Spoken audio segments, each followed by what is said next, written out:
ជំរាបសួរបងប្អូនសម្រាប់ថ្ងៃនេះយើងមានគំរូរថយន្តខ្លាញ់គោស្លាកលេខណាប្រភេទ Ford បងប្អូនណាយកមកបង្ហាញពុកម៉ែបងប្អូនមកគ្រឿងទៀតហើយបាទកន្លែងនេះប្រពាក់បន្ថែមជាមួយសញ្ញោបដិញបងប្អូនណាសូម្បីតែឈ្នន់នេះក៏ឈ្នន់ប្រពាក់បន្ថែមដែរបាទ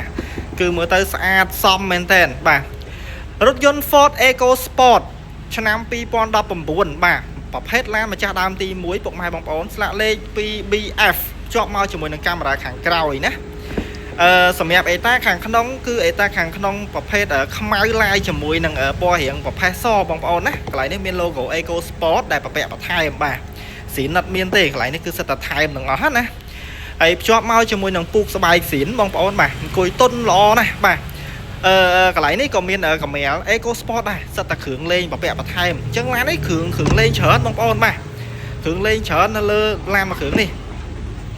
យើងបន្តទៅមើលផ្នែកដាក់អីវ៉ាន់ផ្នែកខាងក្រោយបងប្អូនប្រភេទទ្វារទី5យើងបើកមកចំហៀងអញ្ចឹងណាបាទដាក់អីវ៉ាន់បានច្រើនគួរសមបាទអញ្ចឹងមកល្មមបាទសម្រាប់ជិះលក្ខណៈគ្រួសារបាទហើយកន្លែងនេះគឺជា sensor បាទ sensor មុខក្រោយជាមួយនឹង7ខាងក្រោយនេះក៏លេងបន្ថែមដែរហើយខ្សែខ្យងបាតខាងក្រោមគឺថ្មីបងប្អូនឡានទៅប្រើបាន 30000 គីឡូទេបាទជិះតិចមែនតើឆ្នាំ2019 30000 គីឡូតិចណាស់បងប្អូនបាទមិនសូវជិះទេបាទស្អាតបងប្អូនឃើញទេបាទស្អាតគឺម្ចាស់គាត់លេងប្រពាក់គ្រឿងលេងច្រើនហើយជាមួយ stereo គឺប្រភេទ Alpine ណាបាទព្រោះល្ងំមែនតើជិះក្នុងឡានបាទ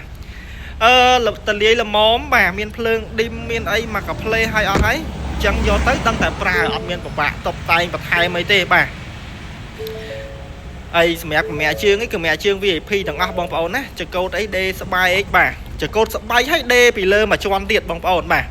ហើយប្រភេទអេក្រង់គឺអេក្រង់ធំណាមានកាមេរ៉ាខាងក្រោយបាទកាមេរ៉ាខាងក្រោយ sensor ខាងក្រោយបាទអញ្ចឹងពុកម៉ែបងប្អូនយើងអាយ៉ែអីអត់ពិបាកទេបាទមានរូបភាពហើយមានសលេង alert ណាហើយកន្លែងនេះគឺជាបេតុង sensor បាទបេតុង sensor ហើយសោ2គ្រាប់បងប្អូនបាទប្រភេទនេះសោ2គ្រាប់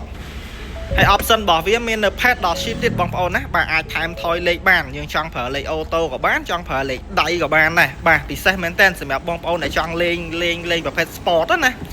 ហើយភ្ជាប់មកជាមួយនឹងត្រចៀកក្តោបបងប្អូនត្រចៀកក្តោបមាននៅបន្លាញ sport បាទបន្លាញ sport នេះក៏ថែមដែរថែមខាងក្រៅទេអត់មានទេស៊ីនបាទអញ្ចឹង option មកកាផ្លេការតុបតែងរៀបចំឲ្យស្អាតហើយសម្រាប់តម្លៃ10000ជាងទេបងប្អូនណាសបកកង់ឲ្យថ្មី4គ្រាប់បាទសម្រាប់ចង្គៀងគឺចង្គៀងតឡើងនៅចង្គៀងចៅគុជ LED ណាបាទព្រោះដោយសារគុជស៊ីនអត់ទៅភ្លឺទេបាទ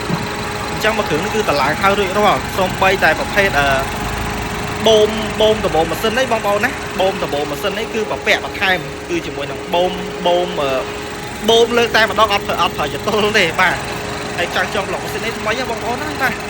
$10000ជាង100គីឡូស៊ីប្រហែលជា7-8លីត្រសាំងបាទពុនផ្លូវមួយឆ្នាំ100000បាទល្អប្រើមែនតើបងប្អូនបាទ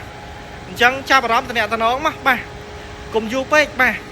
ប្រភេទថ្មីចេះយូរកាត់បានមួយគ្រឿងទេអរគុណ